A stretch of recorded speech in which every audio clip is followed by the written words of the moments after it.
Hey friends, and welcome back to the channel.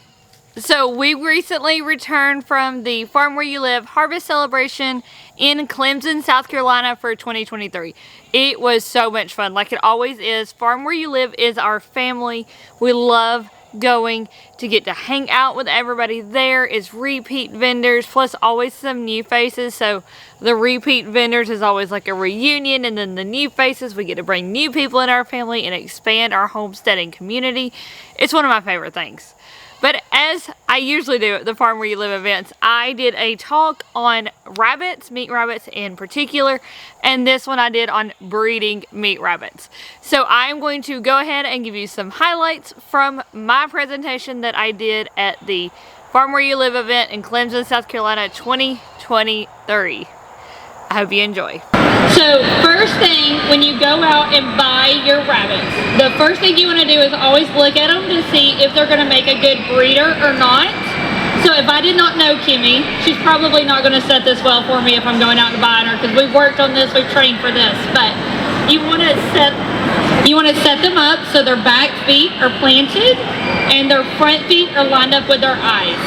Back feet, you want your toes lined up with their hip bones, and cup your hand under. So what you're looking for here is the curve of her back lets you know how big her tenderloin is. So the tenderloin is where the most meat on your rabbit is going to be located. Rabbits that come up higher in the back have a greater tenderloin, and they're going to give you a greater meat yield. So you always look at the curve. The higher they curve, the better they are. So we're still working on getting height in our curve on our rabbits. And so right now her tenderloin, I can feel it, and it's about this wide, but it's not quite long. That's because she's still young, so she's not hit maturity yet. But as she grows, it will arch up and it will arch down, and that will let me know that she has a good tenderloin. Now, if you have my book, The Homesteader's Guide to Raising Rabbits, I have drawings in there of what your rabbit should look like, and I have pictures of what they should look like when you have them posed, so you can see what their tenderloins are like and how they're curved. Another thing you want to look at is your hindquarters of your rabbits. So that's their back sides. You want this to be nice and wide. That means your tenderloin is wider, but you want them to be well rounded.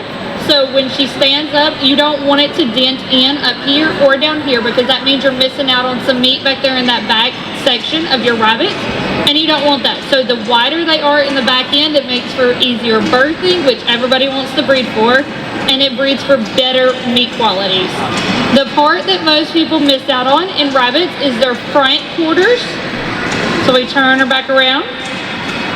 This up here is where the least amount of meat is on your rabbit. We call these bunny wings in our house, so we cook them up like chicken wings.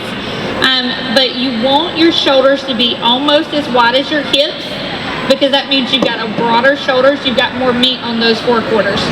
So that is what you always look at first when you're buying a rabbit. And then, if you flip her over, their pads of their feet should not have any sores on them. You want big, fluffy pads. You always breed for rabbits with fluffy pads, because if they get overbred and they got poor genetics, and this fur will thin out, and then they get sores on their feet. So before you breed rabbits, always check, make sure they've got thick fur. Rabbits don't have paw pads like dogs or cats do. It's just fur covering that meat and that bone. And so if that fur wears down, then that's when you get sore hocks. So sore hocks are a genetic thing only because it determines the fur on the bottom of their feet. So if your rabbits have sore hocks, that's usually what it's from, is a breeding issue. Now, if you ever see me cover her eyes, that's because she's scared. That's the easiest way to calm your rabbits down. So when you pick them up, if you pick them up and cover their eyes, for a new rabbit, that's the easiest way to carry them, because now she's not scared, she's secure, she's not freaking out and kicking and scratching. They have very long claws. So if it's a new to you rabbit, you're first buying it, cover her eyes, it'll calm her down, and then you can get a better look at her.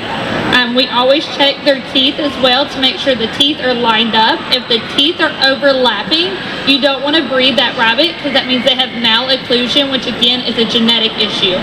That, as they grow up, will actually cause them not to be able to eat, and they won't be able to chew their food properly. So always check your rabbit's teeth before you buy it. Don't waste your money on a poor breeder. Now, when it comes to breeding rabbits, I always recommend people start out with a trio of rabbits. That's 2 does and 1 buck. When that happens, if you're on a budget and you go to buy your rabbits, spend more money and time finding a good buck than a good doe. A good buck is worth more of your genetics than a doe. Our doe we cycle through every 2 years, and so we get new does every 2 years. Our bucks, we can breed them for 4 years. One buck can cover several does. So in our rabbitry, we keep 2 breeding bucks right now. We technically could have 1, but I like to always have a spare and to keep my genetics a little bit more diverse. But you can always just spend the money, get 1 good quality buck and have several does and breed him to her, and that's fine. Rabbits can line breed. So line breeding is when you breed a grandparent to a grandchild, or like an aunt to a niece. You know, you're crossing your genetics. So we don't breed siblings. That's inbreeding. You can breed parents to kids. It's still technically inbreeding, but it's not as bad as breeding siblings. So the problem with inbreeding and line breeding is it concentrates your genetics. So it concentrates what's good about your rabbit, but it concentrates what's bad about some rabbits too. So that's when you have issues and you can see some deformities. However, if I've got Kimmy here and I want her to have a larger back, and her dad has a larger back, by breeding her back to him, her kits will increase in their back size. So that is why we line breed and we inbreed our rabbits. If you're going to do that, I recommend doing it for only like 7 generations and then bringing in a new buck and then breed him to your does. And so keep your pedigree charts and make sure you're breeding them and switching out that buck. Does we go through every 2 years, so we don't have to worry about them. But that buck you don't want to keep more than like 4 years, just to make sure you've got some good diversity in there. You don't have any kind of stagnatic genetics. Now most people see Kimmy here and they know that she's an albino white. So she's got white fur and red eyes. This is just because she carries a double C genetic, which is in her C gene. She has 2 recessive small C genes, and that actually strips the color from her body. So the red in her eyes is just the blood behind her eyes. It's not actually an eye color, and then that's why her fur is white. But breeding Kimmy, if I breed her to a black rabbit, you're going to think I'm going to get all whites and black rabbits, and that isn't the case because she still has genetics for fur color. You just can't see it. So she's got it. They're hiding in there. She's a surprise. My whites are always surprises. So when I breed her, I can see what genetics her kits have, and that's how I find out what genetics she actually carries. So white rabbits, a lot of times, if you breed them to something else, you may not get any other white rabbits because it takes 2 of that recessive gene to get a white rabbit. So if I breed her to my red New Zealand buck and I don't get any white rabbits, I know he does not carry that little C gene, and I will never get white rabbits from him. If I breed her to him and I get white rabbits, then I know he carries that C gene, and then I know I can get white rabbits in the future from him. So with rabbits, it's a puzzle. We look at their kits and then what they display to find out what their genetics are. But with white rabbits, like I say, it's always a surprise. So people think if they breed black and white, they'll get gray rabbits, and that's not the case. You can get black, and you can get any other color that she carries that you can't see. So that's the main thing about white rabbits, and that's why I love to show Kimmy, because nobody really knows what she is. She's my little surprise, and so when they see her kits, they're always surprised, and I just love to educate on the genetics for that. And again, that's covered in the book if you like to get into rabbit genetics. But as far as breeding, so Kimmy's 5 months old right now. At 6 months old, we will start breeding her. We breed our rabbits in the fall, winter, and spring. So we start when temperatures hit 85 degrees and below, and it's like a sustained daily temperature, and our night temperatures are 60 degrees, in the 60s. They could be like 69 and I'm still okay with that, but in the 60s or below. And so then we breed. If she was pregnant now, then she would have kits roughly on day 31. So rabbits are a very short gestation. You can breed them on the 1st of the month and have babies by the end of the month. And then those kits, when they hit 4 weeks old, we breed her again.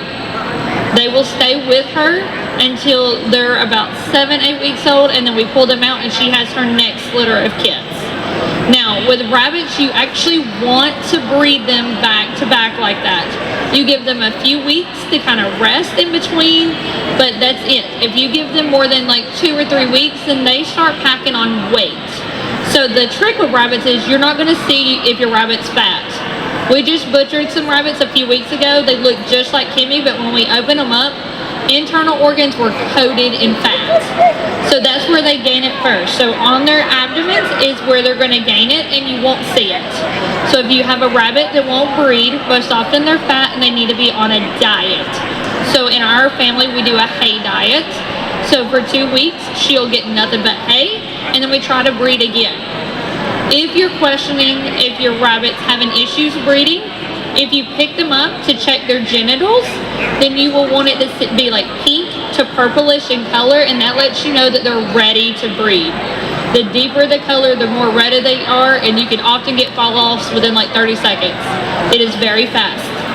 If it is a pale pink, then she is not in her hormone cycle. So rabbits cycle out of their hormones for 4 days. That's it.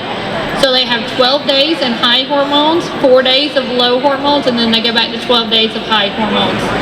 So if she won't breed for you, you can try again the next day and the next day until you hit like 4 days.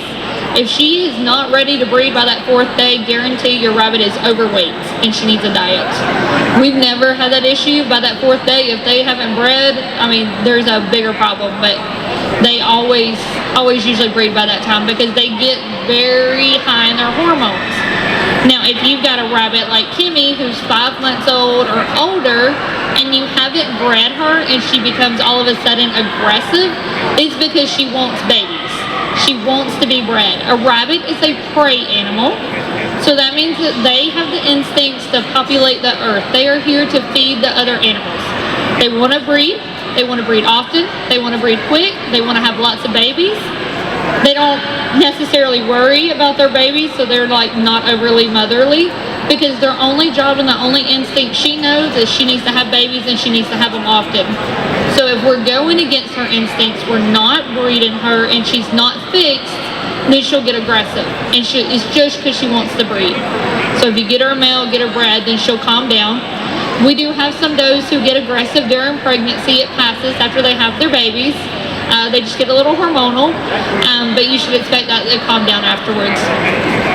Now with breeding, we also have to have, cover our babies. So the one thing I want everybody to know is touching your baby rabbits will not cause the doe to kill them. That is an old wives' tale. It is not true. We touch our babies at birth. I weigh them at birth. I weigh them daily for 3 days, every week till they hit 4 weeks, and then every 2 weeks after that. I track my rabbits' weights very closely because we are breeding better meat rabbits, and I want to only breed the best. So I have a rabbit logbook at my station, and that's what I use. And I track their weights and I continuously breed them. That way I know how they're doing and that I'm only breeding the best. But touching them will not cause your doe to kill her kids. If you come upon a nest and the doe has killed her kids, most often they've either died at birth and she's eating them because they eat them to hide them from prey, or you have a predator issue. So if you have rats in the area, if you have snakes, cats that are overly aggressive and stalk your rabbits, dogs that stalk your rabbits will eat their babies because they're going to sacrifice those kids to not draw predator attention to them. So they'll eat their babies, they'll hide the evidence, that way no predators come near them. So if you're having predator issues, start setting out some rat traps and stuff, or else you can lose some babies because of it. Or that, like I said, they could be dead and she's trying to hide that issue. If you have ruled out predator issues with your breeding, you have ruled out that the kids were not dead, and your mom is still eating her babies, then that is a mental issue and she should no longer be bred. The problem is rabbits have been inbred for so long and they have been crossbred that their genetics are not pure anymore. So that can cause some mental issues in some rabbits, and that's why we always want to breed the best. So the saying in the meat world is breed the best, eat the rest. So you breed what's good, you eat what's bad. And that's how we've always focused on it. We only want to breed our best. And so if you have a mom who's continually eating her baby, she just needs to be removed from the program. We don't keep any bad moms. That's the rule. If they're a bad mom, they don't stay. If they don't breed, they don't stay. Because you don't want to pass on those genetics. Now, as far as litter size, because our rabbits can have anywhere from 3 kids to 12 kids, and we've actually seen that happen. We've even had one have 2. Litter size is not a genetic thing. However many that rabbit gets pregnant with, that's either her or that's your buck and you didn't let her get enough fall-offs. So rabbits are what are called induced ovulators. So they ovulate when they're bred. So they breed with that male, and then their body kicks up the hormones, and a few hours later they actually ovulate. And so you want that sperm to be in there waiting to produce kids. So if you only bred once, there's not a whole lot in there, and then she will not produce as much kids. So we always have what's called 3 fall-offs, and if you've never bred rabbits, you may think that that's a weird term, but if you've bred rabbits, you know that the male literally falls off of the doe when he's done. We've had bucks who scream. It doesn't mean they're in pain. They just do it. Some growl, some, make all kinds of noises, but they literally, when they're done, they just fall off. If you do not see your buck fall over, and it will be very obvious, he has not bred her. So if he just climbs down, he's not bred her. Most of the times that means she didn't lift. So does have to lift their hind end up to be receptive to a buck. If she's not lifting, again, she's most likely overweight, or she's not ready to be bred and doesn't have those hormones going. So try again in a few days, or try her on a diet. Hold on, girlfriend. But breeding rabbits, like I said, we start now. We'll go all the way up until May. We breed often. We breed very fast. We probably get in about 6 litters per doe for the season, and we average about 7 kits per litter. So by the end of our rabbit season, we have produced over 200 rabbits, and we grow them up to 5 pounds. And so that's a lot of rabbit at the end of the day. All of our rabbits are fed an all-natural diet, or what I like to call a whole foods diet. So they're fed from our homestead, what we grow, what we forage. They are fed some alfalfa. We buy some hay in from a local neighbor, and then they get a lot of sunflower seeds and oats. And that is how we feed our rabbits, and it makes healthy rabbits. They breed for us. They are healthy. They do gain fat on the sunflower seeds, so be careful with those. But it makes a very, very healthy rabbit that we like to breed for. And so if you are starting on that diet, we always breed for the rabbit we want to have. So if you're new to a whole foods diet like we were when we started, your rabbits may come out a little skinnier if you're buying from somebody else who did not feed a whole foods diet. So in that situation, you would feed them your diet, pick the biggest from the litter that grows on that diet, and breed them. And so then you continuously do that. We also do that with diseases. So you want to breed for healthy rabbits. So if we have a rabbit who gets sick often, we don't breed them because you don't want to pass on sick genetics. If you have a rabbit who shows signs of parasites often, you don't breed them because you don't want to pass on those genetics. If we have a situation like rabbit hemorrhagic disease is spread across the United States, you're not going to be able to avoid it regardless of your rabbitry practices. It's spread a lot by mosquitoes. If we had that situation, that takes out about 90% of rabbits if you get it in your rabbitry. It is very deadly. In that situation though, any rabbits who survived that disease, we would then breed them because they have an immune system built up to that. And we know that they're strong enough and healthy enough to beat a disease that is almost completely deadly. There are rabbits who can do it, who are healthy enough, who are fed well, and with a whole foods diet, feeding them herbs and stuff, they kind of have those immune boosters. But that is the one caveat to it. So if we have a disease like that and we have a rabbit who can live through it, who is healthy through it, then we want to breed them because we know they're resistant to it. In other cases though, if you have a rabbit who is sick and continuously sick, they're obviously not resistant to that disease and you don't want to breed them. So only if they get better and they're showing that they are healthy to you after a very severe disease like that would you want to continue to breed them. But for us, since we don't do chemical parasites or anything like that, if we have rabbits who do not show signs of parasite issues, those are the ones that we select as breeders. Now we're in South Carolina and it's hot here. So you also want to look at breeding heat resistance into your rabbits. Some bucks will go heat sterile, and that means that they quit producing sperm when it's hot out. So if you don't want that in your rabbitry and you notice there are some bucks that do produce sperm when it's hot out, those are the ones you would breed instead. But what we do is, if I have Kimmy here and I have another rabbit who meets her same requirements and I'm trying to judge between the two of who should be kept because I only have space for one doe, you want to look at her ear length. So the longer a rabbit's ears are, the better they are at heat resistance. Rabbits cool themselves through the veins in their ears. So as that blood circulates through it, it gets air contact, it cools down, and that cools down their whole body. So if they've got short stubby ears like Netherland dwarfs, they don't have very good heat control because they don't have the ability to regulate that heat. So if you are trying to decide between rabbits of who should breed and who shouldn't, or you're breeding for heat resistant, always look at their ears. You want them to have a wide ear base, and then you want it to be tall for heat resistance. That is always the #1 thing. That's always a good time to check your rabbits for ear mites too, which are always an issue in rabbits, especially in cage settings. We don't necessarily worry about breeding rabbits who are resistant to ear mites. It's not a big deal for us to treat. It's just some tea tree oil and olive oil, and that knocks it out, no problem. So I don't worry about that necessarily when I'm looking at my rabbits. But any other like parasites, if they do not keep weight on them, they don't grow fast. If they're bad moms, they're aggressive, we don't breed those. So there's a fine line of what you should breed and what you shouldn't. I always cover that in all my books so that we all know exactly. But the #1 goal is to breed what you want in your rabbit. So if you have a rabbit that you're like, man, I really like her, she is good, she is large, she's a good mama, she's nice, that's the rabbit you breed. And that's what Kimmy's mom is. Her name is Manali, and she's like the best rabbit we've ever had in our rabbitry.